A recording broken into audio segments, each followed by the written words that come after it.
Hello friends, good morning.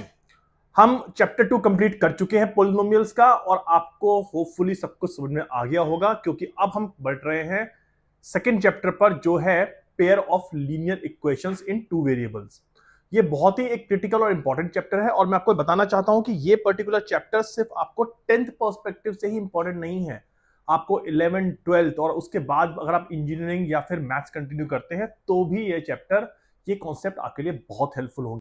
और इतना ही नहीं, जब आप इंडस्ट्री में जाके काम करेंगे तब भी आपको रियलाइज होगा कि linear equation in two variables कितनी हेल्पफुल है आपको आपकी प्रॉब्लम्स को सॉल्व करने के लिए।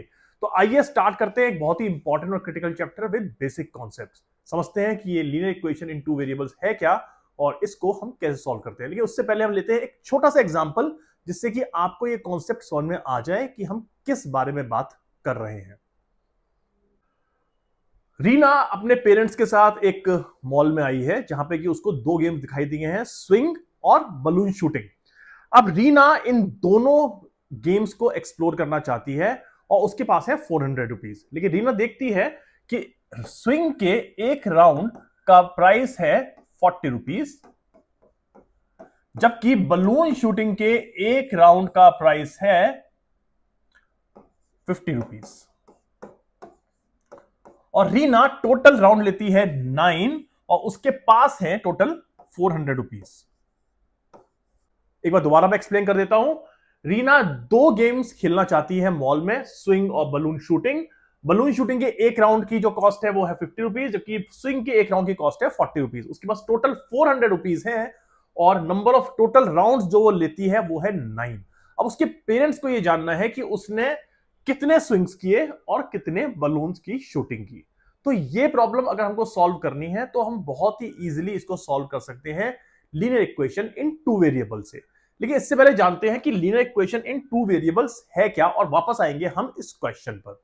Linear equation in two variables है जहां पे कि आपके एल्जेब्रिक एक्सप्रेशन या पोलिनोमियल की डिग्री ऑफ पोलिनोमियल है 1। आप जानते हैं x is power 1, y is power 1 को हम लिख सकते हैं x प्लस y।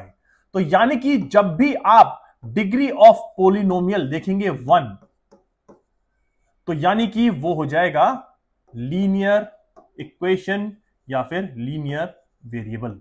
और हमको यही चीज सॉल्व करनी है कि किस तरह से हम x और y की वैल्यू निकालें। ध्यान रखिए, जब भी आपके पास एक वेरिएबल होगा तो आपके एक इक्वेशन चाहिए उस वेरिएबल की वैल्यू निकालने के लिए, जैसे कि x plus 3 is equal to 0। क्योंकि यहां पे एक वेरिएबल है तो आप सिंपली निकाल सकते हैं x इज इक्वल टू -3। लेकिन अगर आपके पास दो वेरिएबल है, x plus y is equal to 2 and x plus 2y is equal to 4, तो इस केस में आप सिर्फ एक इक्वेशन से दोनों वेरिएबल नहीं निकाल सकते। आपको चाहिए दो इक्वेशन दो वेरिएबल निकालने के लिए। तो जनरलाइज करते हैं हम इसको कि अगर आपको n नंबर ऑफ वेरिएबल्स निकालने हैं तो आपको n नंबर ऑफ इक्वेशंस चाहिए। 3 वेरिएबल के लिए 3 इक्वेशंस, 4 वेरिएबल के लिए 4 इक्वेशंस एंड सो ऑन। तो linear equation in two variables में अगर हमारे पास ये है लीनियर इक्वेशन और इसमें है 2 वेरिएबल्स, इसलिए हम इस चैप्टर को कह रहे हैं linear equation in two variables. आपको समझ में आएगा इस चैप्टर का नाम लीनियर इक्वेशन टू वेरिएबल्स क्यों है, क्योंकि ये है लीनियर इक्वेशन, क्योंकि इसकी डिग्री ऑफ पॉलिनोमियल है 1, जबकि इसके अंदर दो वेरिएबल्स हैं x और y। और हमको इसी तरह के क्वेश्चंस करने हैं कि जब हमारे पास दो लीनियर इक्वेशन है, उसमें दो वेरिएबल्स हैं, तो हम उन दोनों वेरिएबल्स की वैल्यू कैसे निकालें। होप आपको ये चीज क्लियर हो गई होगी कि हम इस चैप्टर में क्या करने जा रहे हैं। लीनियर इक्वेशन का मतलब तो आपको पहले से ही पता था, linear equation in two variables का मतलब आपको भी समझ में आ गया होगा। अब हम चलते हैं अपने क्वेश्चन की तरफ। क्वेश्चन में स्विंग, बलून, हमको पता है कि रीना के पास टोटल 400 रुपीज है। हमको कॉस्ट पता है पर स्विंग की, हमको कॉस्ट पता है पर बलून शूटिंग की, और हमको ये पता है कि उसने टोटल नंबर ऑफ राउंड्स कितने लिए हैं दोनों गेम्स के टोटल मिलाकर के। अब सपोज कीजिए इसको हम कन्वर्ट कर देते हैं linear equation in two variables. तो अगर नंबर ऑफ स्विंग्स उसने लिए हैं वो है x और नंबर ऑफ बलून शूटिंग जो उसने की है वो है y, तो हम इस पूरे डेटा को, इस पूरी की पूरी इंफॉर्मेशन को ऐसे लिख सकते हैं कि जो उसने टोटल राउंड्स किए हैं स्विंग और बलून मिलाकर के वो है 9। इसका मतलब x that is swing plus balloon shooting is equal to 9। और दूसरा हमको यह पता है कि उसके पास टोटल 400 रुपीज थे जो उसने पूरे पूरे खर्च कर दिए। अब अगर हमको इसकी इक्वेशन बनानी है तो हम क्या कहेंगे, हम कहेंगे टोटल नंबर ऑफ राउंड्स ने लिए x, पर राउंड की कॉस्ट थी 40, यानी कि स्विंग पर उसने टोटल प्राइस जो इन्वेस्ट किया वो हो गया 40x। जबकि बलून के एक राउंड की कॉस्ट थी 50, उसने y number of rounds balloon shooting के किए, तो टोटल मनी जो उसने इन्वेस्ट किया वो हो गया 50y।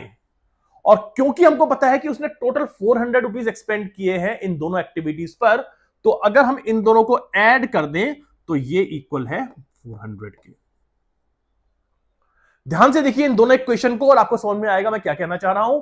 x plus y that mean swing और बलून राइड का टोटल 9 है, तो x plus y is equal to 9। और टोटल कॉस्ट जो उसने स्पेंड की बलून शूटिंग और स्विंग में वो है 400, तो 40 into x plus 50 into y is equal to 400। अब यहां से हमको दो इक्वेशन मिल चुकी हैं, और जैसे कि मैंने अभी आपको बताया कि अगर हमारे पास दो वेरिएबल हैं और दो इक्वेशन हैं तो हम उसको आराम से सॉल्व कर सकते हैं। हमको इनको सॉल्व तो करना है, लेकिन हम ये जानते नहीं कि इनको सॉल्व कैसे करना है। तो उनको सॉल्व करने के मल्टीपल मेथड्स हैं, और पहला मेथड है ग्राफिकल मेथड। लेकिन उस पर्टिकुलर मेथड को समझने से पहले हमको यह समझना होगा कि हम एक वेरिएबल इक्वेशन जो कि लीनियर वेरिएबल इक्वेशन है उसको ग्राफ पे कैसे ड्रॉ करते हैं। और ये मैंने यहां पे एक ग्राफ ड्रॉ कर लिया है जिसमें कि एक वर्टिकल एक्सिस है जो कि है y एक्सिस, और एक हॉरिजॉन्टल एक्सिस है जो कि है x एक्सिस। और इस पर्टिकुलर एक्सिस पे हमको एक लाइन ड्रॉ करनी है, और जो लाइन मैंने ड्रॉ करने का सोचा है वो है 2x plus 3y is equal to 6। अगर हमको ये लाइन ड्रॉ करनी है इस पर्टिकुलर एक्सिस पे तो उसको ड्रॉ करने का एक बहुत ही सिंपल और इजी तरीका है। पहले इसमें आप रखिए x इज इक्वल टू 0। जब x आप 0 रखेंगे तो 2x हो जाएगा 0 और ये हो जाएगा 3y इज इक्वल टू 6, यानी कि y हो जाएगा 2। और दूसरा रखिए y इज इक्वल टू 0, तो जब y इज इक्वल टू 0 रखते हैं तो ये हो जाएगा 3y हो जाएगा 0 और 2x हो जाएगा 6, यानी कि x हो जाएगा 3। यानी कि इस पर्टिकुलर लाइन पे दो पॉइंट लाई तो पक्का करेंगे, जो है 0 2, x पर 0 y पर 2 और x पर 3 y पर 0। तो ये हम पॉइंट ड्रॉ करते हैं इस एक्सिस पर। जब आप कोऑर्डिनेट ज्योमेट्री पढ़ेंगे तो आपको ये डिटेल में और अच्छे समझ में आएगा, लेकिन अभी मैंने आपको बेसिक बताया हूं कि ये कैसे करते हैं। तो x इज इक्वल टू 0, यानी कि ये है 0 और y है 2, तो हम पॉजिटिव डायरेक्शन में जाएंगे y पर। तो ये हो गया हमारा पहला पॉइंट जो कि है x is equal to 0 and y 2, जिसको हम लिखते हैं x, y की फॉर्म में। दूसरा पॉइंट है x इज इक्वल टू 3 और y is equal to 0। x पे 3 यहां है और यहां पे ही y 0 है, तो ये हो गया सेकंड पॉइंट जो कि है 3, 0। तो अगर हमको यहां पे लाइन ड्रॉ करनी है तो हमको इन दो पॉइंट्स को मैच करना होगा और हम इसको एक्सटेंड कर देंगे इस पॉइंट को। तो ये लाइन जो मैंने ड्रॉ की है ये हो गई 2x plus 3y is equal to 6। तो होप आपको ये समझ में आ गया होगा किसी भी लाइन को इजीली ड्रॉ कैसे करा जाता है। पहले आप उसमें x is equal to 0 put कीजिए, y की वैल्यू आ जाएगी। फिर उसके बाद आप y is equal to 0 put कीजिए, x की वैल्यू आ जाएगी, और आपको सिंपल लीनियर इक्वेशन की तरह सॉल्व करके उनकी वैल्यूज निकाल सकते हैं। कोई बहुत डिफिकल्ट काम नहीं है। लेकिन मैंने आपको एक कॉन्सेप्ट बताया क्यों है? मैंने आपको एक कॉन्सेप्ट बताया इसलिए है क्योंकि हमारा जो पहला पोर्शन है, दो linear equations with two variables को मैच करके उनसे x और y की वैल्यू निकालना, वो मेथड है ग्राफिकल रिप्रेजेंटेशन मेथड। तो आइए देखते हैं हम ग्राफिकल रिप्रेजेंटेशन मेथड से किस तरह से इन दो इक्वेशंस में से मल्टीपल वेरिएबल्स निकाल सकते हैं। तो होप आपको समझ में आ गया होगा कि एक लीनियर इक्वेशन को ग्राफ पे कैसे ड्रॉ करते हैं। लेकिन इससे पहले कि हम ये समझें कि हम linear equation in two variables को कैसे सॉल्व करते हैं सॉल्यूशंस के लिए, मैं आपको एक इंपॉर्टेंट कॉन्सेप्ट बताना चाहता हूं जिसमें कि आपको समझ में आएगा कि दो लीनियर इक्वेशंस एक ग्राफ पे किस तरह से शोकेस हो सकती है या किस तरह से बिहेव कर सकती है। पहला केस हो सकता है कि एक लाइन ऐसे हो और दूसरी लाइन ऐसे हो, यानी कि ये दोनों लाइन एक पर्टिकुलर पॉइंट पर मीट कर रही हैं जो कि है ये। तो यानी कि ये लाइन दोनों की दोनों एक पॉइंट पे मीट कर रही हैं और इनको हम कहेंगे कंसिस्टेंट, यानी कि एट वन पॉइंट ओनली। ये सबसे ज्यादा फेवरेबल और प्रीडोमिनेंट होता है हमारे क्वेश्चंस में। तो आप समझेंगे क्यों। दूसरा एग्जांपल हो सकता है जहां पे दोनों की दोनों लाइन एक दूसरे की पैरेलल हो, यानी कि वो कभी किसी पॉइंट पे मीट ही ना करें। इनको हम कहेंगे इनकंसिस्टेंट या फिर पैरेलल। और थर्ड केस हो सकता है कि एक लाइन और दूसरी लाइन बिल्कुल एक दूसरे के ऊपर ही हो, पूरा ओवरलैप कर जाए या कोइंसिडेंट हो, तो इसको हम कहेंगे डिपेंडेंट या फिर कोइंसिडेंट। ओवरलैप या कोइंसिडेंट। ये मैंने आपको कॉन्सेप्ट क्यों बताया? ये मैंने आपको कॉन्सेप्ट इसलिए बताया कि जब हम कहते हैं कि हमको सॉल्व करनी है दो linear equation with two different variables, तो सॉल्व करने का मतलब ये होता है कि वो लाइंस जिस पॉइंट पे मीट करती हैं वो उनका सॉल्यूशन होगा। इस केस में ये लाइन और ये लाइन इस पॉइंट पे मीट कर रही हैं, तो अगर मैं ये कहता हूं कि मुझे इन दो इक्वेशंस को सॉल्व करना है to find values of x और वाई, तो वो पॉइंट होगा ये वाला। जबकि इस केस के अंदर अगर मैं इन दो लाइन को सॉल्व करना चाहूं तो मुझे कोई आंसर मिलेगा ही नहीं। तो इस पर्टिकुलर एग्जांपल में आपको एक भी पॉइंट ऐसा नहीं मिलेगा जहां पे कि ये दोनों की दोनों लाइन इंटरसेक्ट कर रही हो, क्योंकि दोनों लाइन पैरेलल्स हैं, इसलिए इसका कोई सॉल्यूशन नहीं होगा। जबकि इस पर्टिकुलर लाइन में जो कि लास्ट वाली है, इसके अंदर इनफाइनाइट नंबर ऑफ सॉल्यूशंस होंगे, क्योंकि दोनों की दोनों लाइन एग्जैक्टली एक दूसरे पे लाई कर रही हैं। तो ये बहुत ही इंपॉर्टेंट कॉन्सेप्ट है, आपको समझ में आना चाहिए कि दो linear equation with multiple variables कैसा बिहेव करती हैं एक ग्राफ पर, और इन लाइन के बिहेवियर के बेसिस पे ही आप ये बता सकते हैं कि उनका जीरो सॉल्यूशन होगा, वन सॉल्यूशन होगा या इनफाइनाइट नंबर सॉल्यूशन होंगे। ध्यान रखिए, लीनियर इक्वेशन में कभी भी दो या दो से ज्यादा सॉल्यूशन नहीं हो सकते। यहां पे सिर्फ 0, 1 या फिर इनफाइनाइट, ये तीन ही पॉसिबिलिटी है। दो या some one less than infinite is not at all possible. तो आइए देखते हैं कि इसको हम किस तरह से आगे समझ सकते हैं, और ये तीन इक्वेशंस अगर हमारे पास हैं तो इनके बीच में रिलेशनशिप क्या होंगे। जैसे कि आपको पता है कि हम एक इक्वेशन को लिख सकते हैं ax plus by plus c की फॉर्म में, जहां पे कि a x का कोफिशिएंट है, b y का कोफिशिएंट है और c एक कांस्टेंट है। इस पर्टिकुलर लाइन को सिंपली हम ड्रॉ करेंगे ऐसे, और ये ax plus by plus c की इक्वेशन होगी। अब हम लेते हैं तीन एग्जांपल, और तीन एग्जांपल से मैं एक्सप्लेन करूंगा कि किस तरह से दो लाइंस या तो कंसिस्टेंट हो सकती हैं, मतलब सिर्फ एक पॉइंट पे मीट करें, इनकंसिस्टेंट हो सकती हैं, मतलब दोनों की दोनों लाइन पैरेलल हो और कभी मीट ना करें, या फिर डिपेंडेंट हो सकती हैं, यानी कि दोनों की दोनों लाइन एक दूसरे को सुपरइंपोज करें या कॉन्साइड करें। तो मैंने तीन डिफरेंट टाइप की इक्वेशंस ली हैं, और ये डिफरेंट इक्वेशंस आपको रिप्रेजेंट करेंगी तीन डिफरेंट थिंग्स। या तो वो इक्वेशन कंसिस्टेंट होंगी, या इनकंसिस्टेंट, या फिर डिपेंडेंट। अब मान लीजिए इन तीनों के जो कोएफिशिएंट्स हैं उनको हम लिख लेते हैं a1, b1, c1, और दूसरी इक्वेशन का है a2, b2 और c2। तो अगर आप देखेंगे फर्स्ट इक्वेशन के अंदर x का कोएफिशिएंट है a1, y का कोएफिशिएंट है b1 और c है 0। सिमिलर वे में a2, b2 और c2। तो अगर आप देखेंगे पहली इक्वेशन में a1 दैट मींस x का कोएफिशिएंट और a2 यानी कि इस x का कोएफिशिएंट है a1 by a2 is not equal to b1 by b2। देखते हैं इसको कैसे। x का कोएफिशिएंट है 1 फर्स्ट इक्वेशन में, दूसरा है 3 is not equal to -1 by 1। तो ये है पहली टाइप की इक्वेशन जिसमें कि x का कोएफिशिएंट का प्रोपोर्शन और y के कोएफिशिएंट का प्रोपोर्शन इक्वल नहीं है, और ये कहलाती है कंसिस्टेंट, यानी कि इसके अंदर एग्जैक्टली वन सॉल्यूशन होगा। तो अगर आपसे कोई कहे दो इक्वेशन को देख करके ये बताओ कि इन इक्वेशन का सॉल्यूशन होगा या नहीं, तो आपको a1, a2 और b1, b2 की रेशियो निकालनी है। अगर वो दोनों के दोनों इक्वल नहीं है तो इसका मतलब उनका सॉल्यूशन शॉर्टली होगा। अब हम लेते हैं नेक्स्ट सेट ऑफ इक्वेशन, जिसके अंदर हम लिखते हैं a1 यानी कि 2 by a2 which is 4, b1 which is 3 divided by b2 which is 6, और c1 which is -9 is divided by -18 which is c2। और अगर आप देखेंगे इन तीनों के तीनों प्रोपोर्शंस को सिंप्लीफाई करने में मिलता है आपको 1/2, 1/2, 1/2। यानी कि अगर दो linear equations with two variables के कोएफिशिएंट्स का प्रोपोर्शन सेम है तो वो दोनों इक्वेशन कहलाएंगी inconsistent. That means A1 is to A2 is equal to B1 is to B2 is equal to C1 is to C2 is called consistent equation। इसका मतलब ये दोनों की दोनों लाइन पैरेलल्स हैं और इनका कोई सॉल्यूशन नहीं होगा।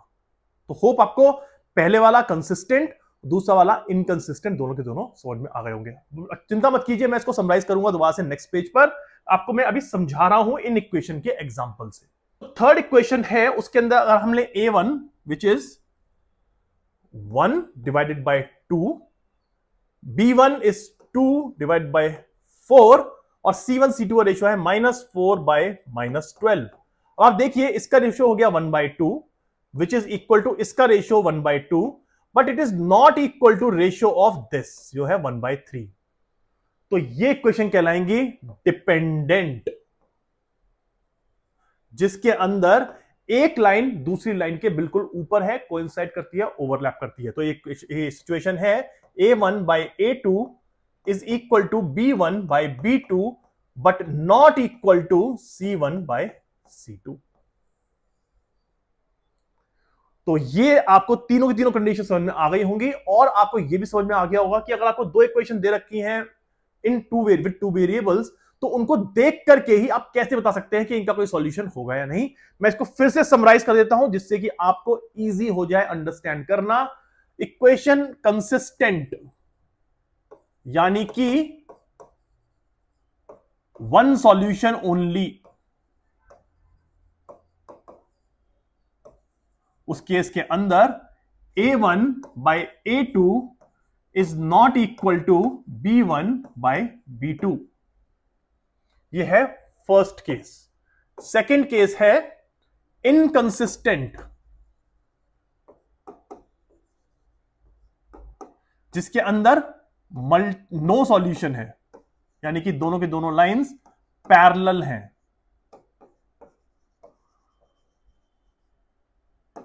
और यह है A1/A2 is equal to B1/B2 is equal to C1/C2।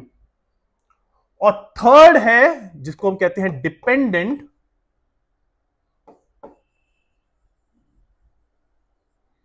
जिसके अंदर इनफाइनाइट सॉल्यूशंस हैं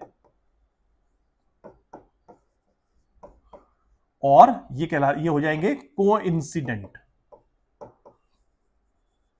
जिसके अंदर हम लिखेंगे A1/A2 is equal to B1/B2 but not equal to C1/C2। तो ये तीनों के तीनों आपको समझने बहुत जरूरी हैं। A1/A2, B1/B2 अगर दोनों सेम, अगर दोनों इक्वल नहीं है तो ये है एक सॉल्यूशन।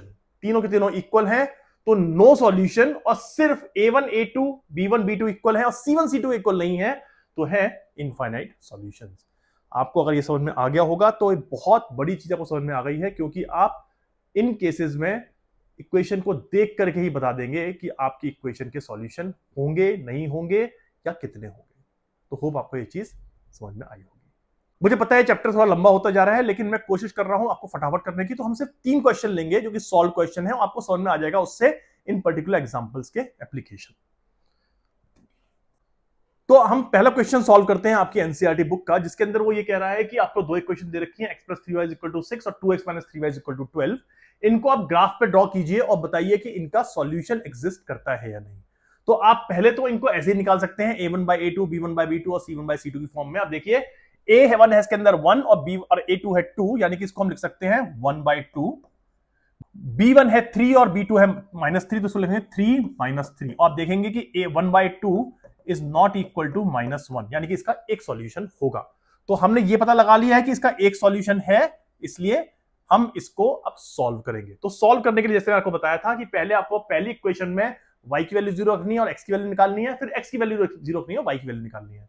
तो अगर हम इसमें लिखते हैं कि x और y, तो जब मैं x की वैल्यू 0 रखूंगा तो हो जाएगा 3y = 6 और y हो जाएगा 2। और अगर मैं y की वैल्यू 0 रख देता हूं तो हो जाता है x is equal to 6। Similar way में सेकंड इक्वेशन में अगर मैं x की वैल्यू 0 रखूंगा तो x की वैल्यू 0 रखने से y हो जाएगा -4 और y की वैल्यू 0 रखने से x हो जाएगा 6। मुझे एक्चुअली आंसर यहीं दिख गया है 6060। तो यानी कि 6060 पे दोनों के दोनों कॉन्साइड कर रहे हैं, लेकिन फिर भी मैं इक्वेशन ड्रॉ करूंगा और मैं देखूंगा कि 0 2 यानी कि 0 2 ये पहला पॉइंट है और 6 0 यानी कि x एक्सिस पर 6 और y एक्सिस पे 0। तो अगर मैं देखूं तो मेरी लाइन फर्स्ट वाली होगी ये और दूसरी लाइन है x is equal to 0 y is equal to -4। x है 0 यहां पर, y -4 कुछ 1 2 3 4 यहां पे होगा और x है 6 और y है 0। x है 6 और y है 0 तो मेरी एक और y है 0 तो एक पॉइंट ऑब्वियसली ये हो गया।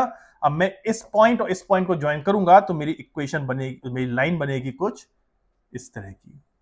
और आप देख सकते हैं कि ये दोनों की दोनों लाइन इस पर्टिकुलर पॉइंट पे इंटरसेक्ट कर रही हैं जो कि 6 0 है। तो मेरा आंसर हो गया 6,0। x की वैल्यू हो गई 6, y की वैल्यू हो गई 0, जिसको कि हम कोऑर्डिनेट ज्योमेट्री में 6,0 लिखते हैं। जब मैं कोऑर्डिनेट ज्योमेट्री समझाऊंगा तो ये कॉन्सेप्ट आपको और अच्छे समझ में आ जाएगा। तो होप आपको ये पहला क्वेश्चन तो बहुत अच्छे से क्लियर हो गया होगा। कोई भी डाउट है तो एक बार आप दोबारा स्क्रीन देख सकते हैं, दोबारा से पूरा का पूरा आप जो मैंने ग्राफ पे ड्रॉ करना समझाया था वो समझ सकते हैं और ये क्वेश्चन आपके लिए बहुत इजीली सॉल्व हो जाएगा। आइए देखते हैं नेक्स्ट क्वेश्चन। नेक्स्ट क्वेश्चन आपको ये दिया है और इस क्वेश्चन में आपसे ये पूछ रहा है कि आप बताइए कि इस पर्टिकुलर इक्वेशन के कितने सॉल्यूशंस पॉसिबल हैं। तो आप देखिए इस पर्टिकुलर इक्वेशन तो क्लियर है। इस पर्टिकुलर इक्वेशन को अगर मैं सिंप्लीफाई करूं तो हो जाएगा 15x माइनस 24y प्लस 3 और मैं 1/5 इसमें से बाहर कॉमन निकाल लूंगा इज इक्वल टू 0।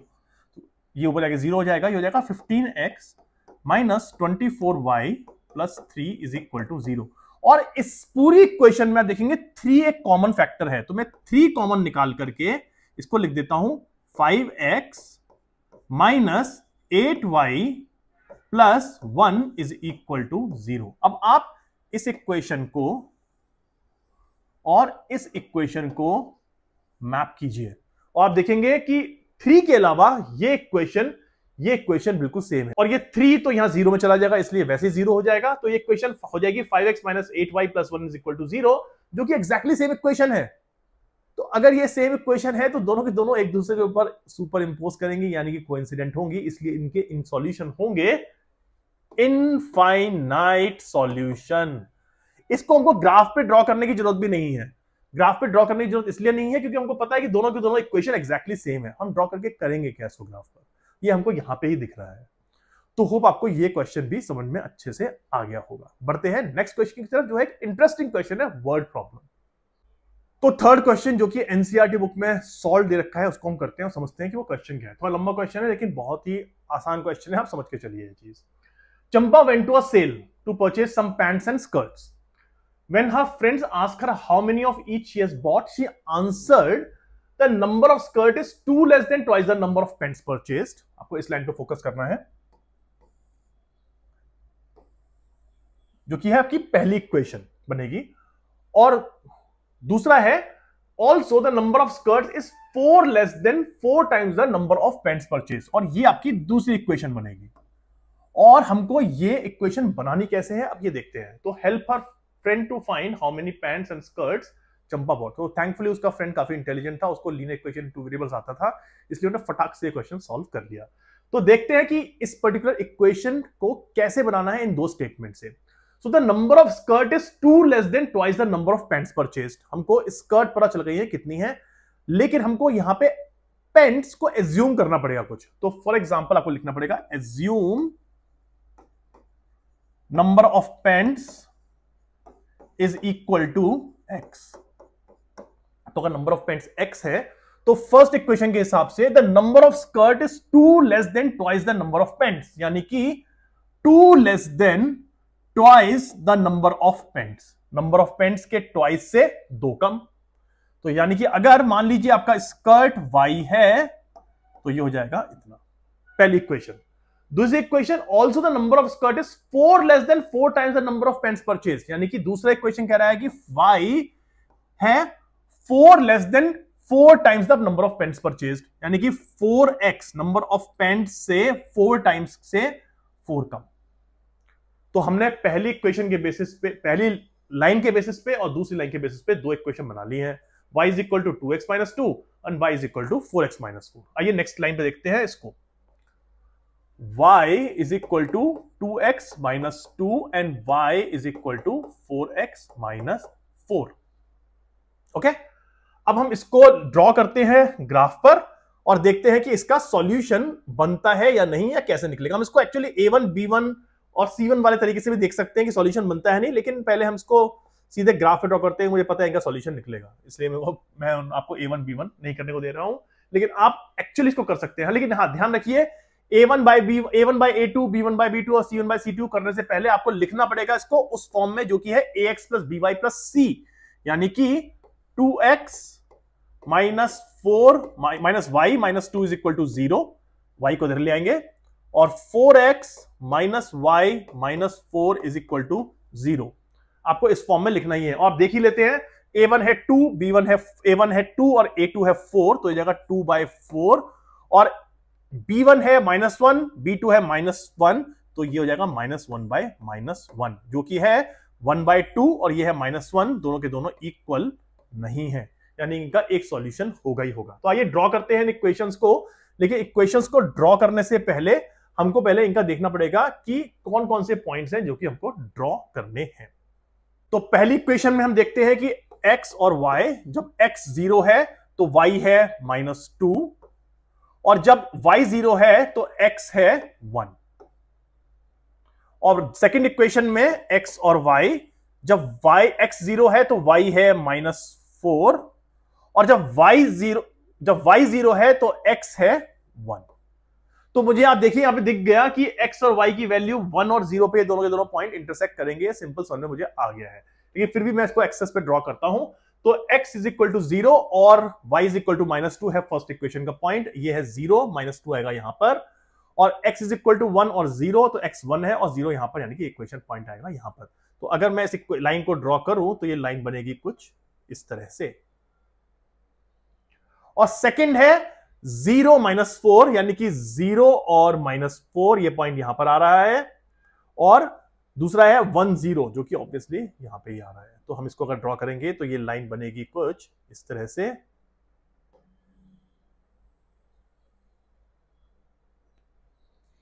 तो ये दो लाइन ड्रॉ हो गई हैं और दोनों की दोनों लाइन मीट कर रही हैं पॉइंट नंबर 1 0 पर। यानी कि आप देख सकते हैं कि इनका जो पॉइंट है वो है 1, 0। तो इससे यह समझ में आता है कि जैसे कि हमने पहले कहा था कि नंबर ऑफ पॉइंट्स थी x, जैसे कि हमने पहले माना था नंबर ऑफ पॉइंट्स थी x और नंबर ऑफ स्कर्ट्स थी y, तो यहां पे जो हमको सॉल्यूशन मिला है उस सॉल्यूशन के हिसाब से हमको पता चला है कि x is equal to 1, y is equal to 0। इसका मतलब उसने पैंट्स बाय की हैं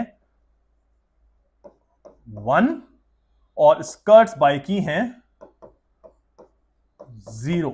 इसका मतलब वो अपने फ्रेंड को बेवकूफ बना रही थी कि उसने कोई स्कर्ट बाय की है। नहीं, एक्चुअली उसने कोई स्कर्ट बाय नहीं किया, उसने सिर्फ एक पैंट बाय की है। उसने अपने फ्रेंड को गुमराह करने के लिए वो स्टेटमेंट दिया था, लेकिन उसका फ्रेंड समझदार था, हम लोगों की तरह, ऑब्वियसली आपकी तरह, जिसने कि इन दो इक्वेशन को बनाया और सॉल्व किया, और उसने उसको कहा कि भाई तुमने कोई भी स्कर्ट तो बाय की नहीं है, क्यों बेवकूफ बना रही है मुझको। तो इस तरह से हमने ये क्वेश्चन सॉल्व किया है, और होप आपको ये कॉन्सेप्ट समझ में आ गया होगा कि इनकंसिस्टेंट, कंसिस्टेंट, डिपेंडेंट क्या होते हैं, किस तरह से ग्राफ से आप दो पर्टिकुलर इक्वेशन को ड्रॉ करके एक सॉल्यूशन निकाल सकते हैं उस पर्टिकुलर एक्सिस के थ्रू। अब हम नेक्स्ट एक्सरसाइज में करेंगे एनसीईआरटी के 3.1 के अनसॉल्व्ड क्वेश्चंस, और हम उसके बाद आगे पढ़ेंगे आपके different concepts, linear equation in 2 variables में। लेकिन आपको कोई भी कॉन्सेप्ट समझ में नहीं आया है तो प्लीज एक बार वीडियो दोबारा देखिए, और होप आपके जो भी क्वेश्चंस या डाउट्स होंगे वो आप कमेंट सेक्शन में पोस्ट करेंगे, जिसको कि मैं आपको आंसर दे करके क्लैरिफाई कर दूंगा। जैसे कि आपको मैं पहले भी कह चुका हूं कि प्लीज आप ये मत सोचिए कि आप अगर कोई भी क्वेश्चन पोस्ट कर रहे हैं कमेंट सेक्शन में वो सिर्फ आपको ही हेल्प कर रहा है, वो बहुत से लोगों को हेल्प कर रहा है। वही डाउट काफी लोगों को हो सकता है कि कोई ऐसा कॉन्सेप्ट हो जो कि मुझे लगता है कि मैंने अच्छे से समझा दिया, लेकिन मैं अच्छे से नहीं समझा पाया। मुझे कॉन्फिडेंस लग रहा है कि वो अच्छे से समझ में आ गया आपको, लेकिन अगर आपको मेरी लैंग्वेज या मेरा पढ़ने का तरीका कोई पर्टिकुलर कॉन्सेप्ट का समझ में नहीं आया है और आप उसको कमेंट सेक्शन में लिखते हैं, तो मैं उसको बेटर तरीके से और इस तरीके से या फिर किसी ऑल्टरनेट तरीके से समझाने का ट्राई करूंगा। लेकिन ये रिस्पॉन्सिबिलिटी आपकी है कि आप मुझे बताइए कि कहां पे आपको कौन सी चीज समझ में नहीं आ रही है। तो मिलते हैं नेक्स्ट सेशन में, but till then please make sure to revise. Have a good day, take care of yourself.